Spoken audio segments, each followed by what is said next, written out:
Hello again, welcome. We've been thinking recently about Christianity and the world of work, and I've been suggesting that by God's design, work is good, but that often it can also be very hard.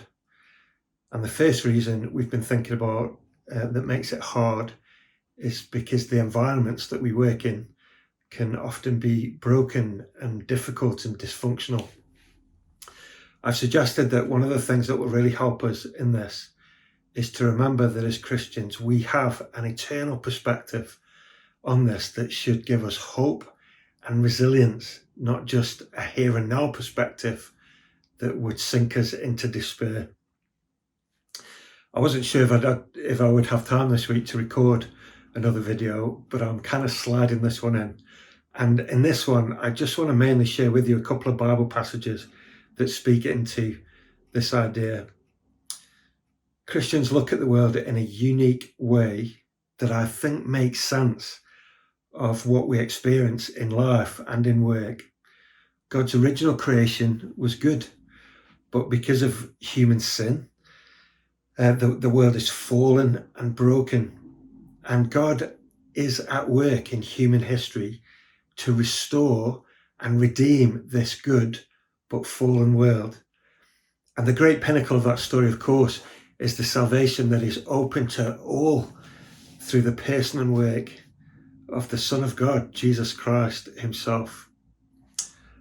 One of the impacts of this perspective on the world of work and on life itself actually is that things won't always be what they're like now. And when things are difficult or frustrating, it will help us, I think, to remember that this is not how things were meant to be and that they won't be like this forever. This vision is there in the Old Testament. It just so happens that recently I've been reading the book of Isaiah, and actually I was reading this very passage this morning, Isaiah chapter 65. Let me read to you Isaiah 65 from verse 17. It says this: "Behold, I will create new heavens and a new earth. The former things will not be remembered, nor will they come to mind. But be glad and rejoice forever in what I will create. For I will create Jerusalem to be a delight, and its people a joy. I will rejoice over Jerusalem and take delight in my people.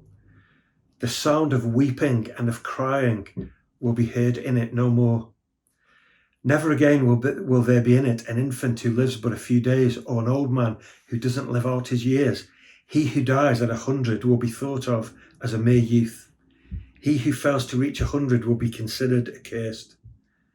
They will build houses and dwell in them. They will plant vineyards and eat their fruit. No longer will they build houses and others live in them, or plant and others eat. For as the days of a tree, so will be the days of my people. My chosen ones will long enjoy the works of their hands. They will not toil in vain or bear children doomed to misfortune, for they will be a people blessed by the Lord, they and their descendants with them. Before they call, I will answer. While they are still speaking, I will hear. The wolf and the lamb will feed together, and the lion will eat straw like the ox. But dust will be the serpent's food. They will neither harm nor destroy on all my holy mountain, says the Lord." I'm very struck here by the idea of God recreating. And in this wonderful word picture that we have here in Isaiah, it's almost as if the recreation that God does is better than the original creation, if that were even possible. Long-term security rather than external threat.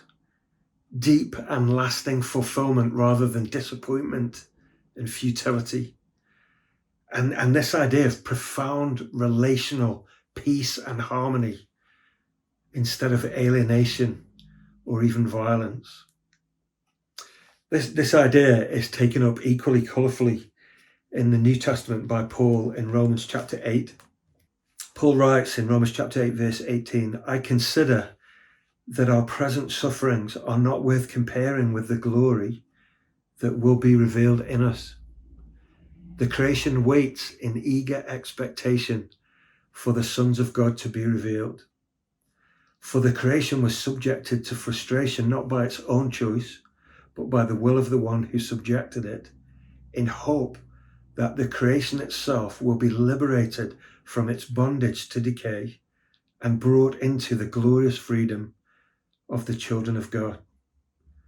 We know that the whole creation has been groaning as in the pains of childbirth right up to the present time.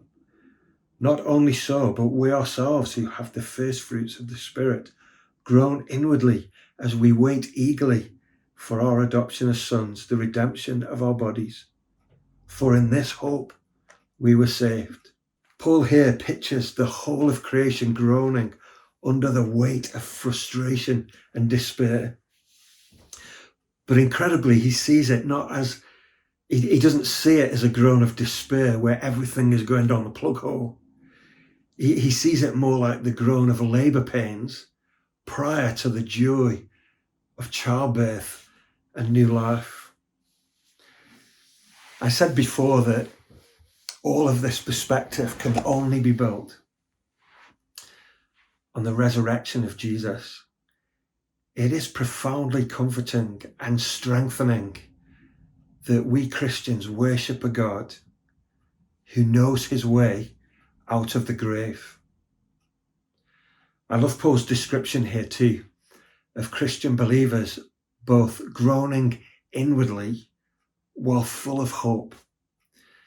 This mixture of realism and optimism is so very relevant to the world of work. We have resources here to help us face the world as it really is, enjoying and being thankful for what is good, and having the hope and patience to endure what is hard, trusting that God himself is at work in and through our work. Why not have a read of these two passages during this coming weekend and have a think about how this future perspective can shape our present attitude in the work that we all do. I'll see you next time. Thanks for watching.